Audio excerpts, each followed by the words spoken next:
phenomenon known as shadow people or shadow beings is about elusive entities that are perceived as dark silhouettes with a human form, generally male, that like to watch us humans, still and silently. Apparently, they only react fleetingly when they are spotted through the corner of a person's eyes, which is when they disappear. It's important to point out that none of the characteristics described before are invariable, for there have been reports of these entities as amorphous beings or flexible smoke columns. While some claim these creatures are the ultimate expression of darkness, and in a way, perhaps excessively subjected to cultural stereotypes of evil as well, there are others who give it a more playful and stealthy nature, as some kind of neutral beholders who, in their efforts of being imperceptible, toy around with time and space in relation to human perception. The truth is that there have been reports of seeing these beings in many places around the world, among people from different socioeconomic, cultural, and physiological conditions, and despite having ancestral references of their presence, it seems like encounters with these shadow people have increased in the last decades. Unlike ghost sightings, shadow people try to always keep absolute discretion, even though their curiosity can lead them to venture near the range of a human's natural perception. Their existence is not associated in any way to the reminiscence of a conscience from a perished body, nor are they linked to shiny entities or plaintive cries. The only thing they tangibly share with ghosts and spirits is the effect they provoke in a person who witnesses their presence.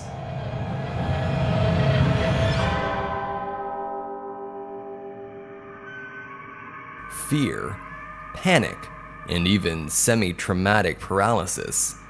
One of the main traits of shadow people is their dizzying speed, which makes it almost impossible to see them face to face. They generally manifest as flashing figures that are usually perceived by the edges of our field of vision, or spontaneously seen in a mirror reflection. Also, their physical presence can apparently go through any physical matter without issues, which notably strengthens their evasive essence. Despite not having a complete explanation on the existence of these beings, as tends to happen with most paranormal phenomena, remaining unexplained for centuries, going over the limits of traditional reason, which turns into an almost insurmountable limit for human thinking. There are different hypotheses about the existence of these entities. Before going through some of these theories, though, it is worth mentioning the relation between the shadow people and other common paranormal or mythological presences. Their behavior and origin doesn't keep a clear correspondence with creatures like the playful pixies, small entities from British mythology that live in caves, gardens, and forests, and dedicate most of their lives to do all kinds of mischief. Neither do they denote synchronicity with the elementals from Paracelsian philosophy, conscious manifestations of nature's elements that coexist in time and space with humans, yet resonating in a different plane, being imperceptibles most of the time.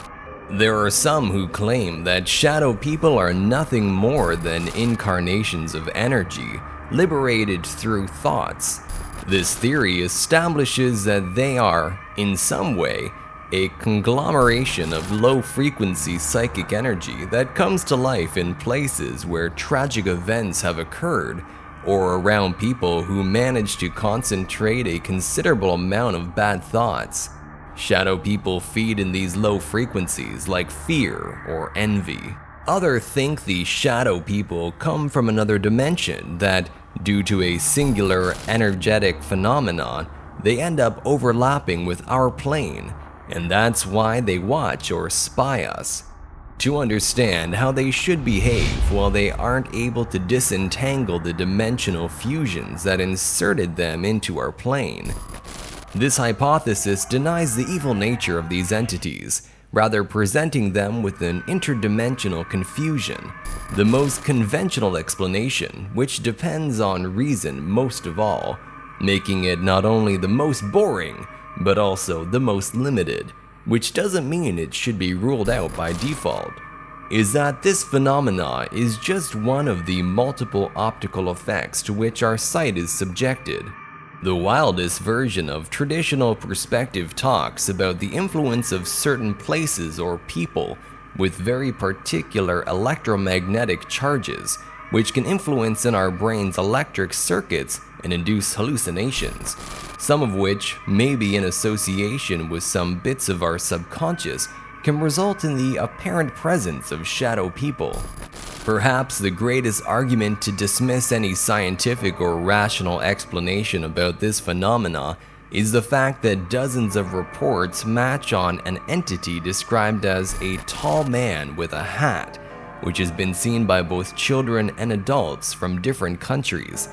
Although we must reckon that this could very well be influenced by the archetypes that shape the perception of individuals. Ultimately, however, beyond the plausible or hallucinated presence of these shadow beings, the truth is that reflecting a little about them, or even better, seeing them every now and then, results in an existentially therapeutic exercise that unleashes other useful reflections about our perception, the nature of our reality, and the idea that we are not alone. Our thoughts are actually materialized in a palpable way. If there is scientific proof of multiple dimensions and even multiple universes, we should be open to the possibility that sometimes they intertwine, jumping over the limits and turning into spectators of what we do, making themselves perceptible even for an instant, leaving us with doubt, mystery, and sometimes even fear of not knowing where they come from and what their intentions really are.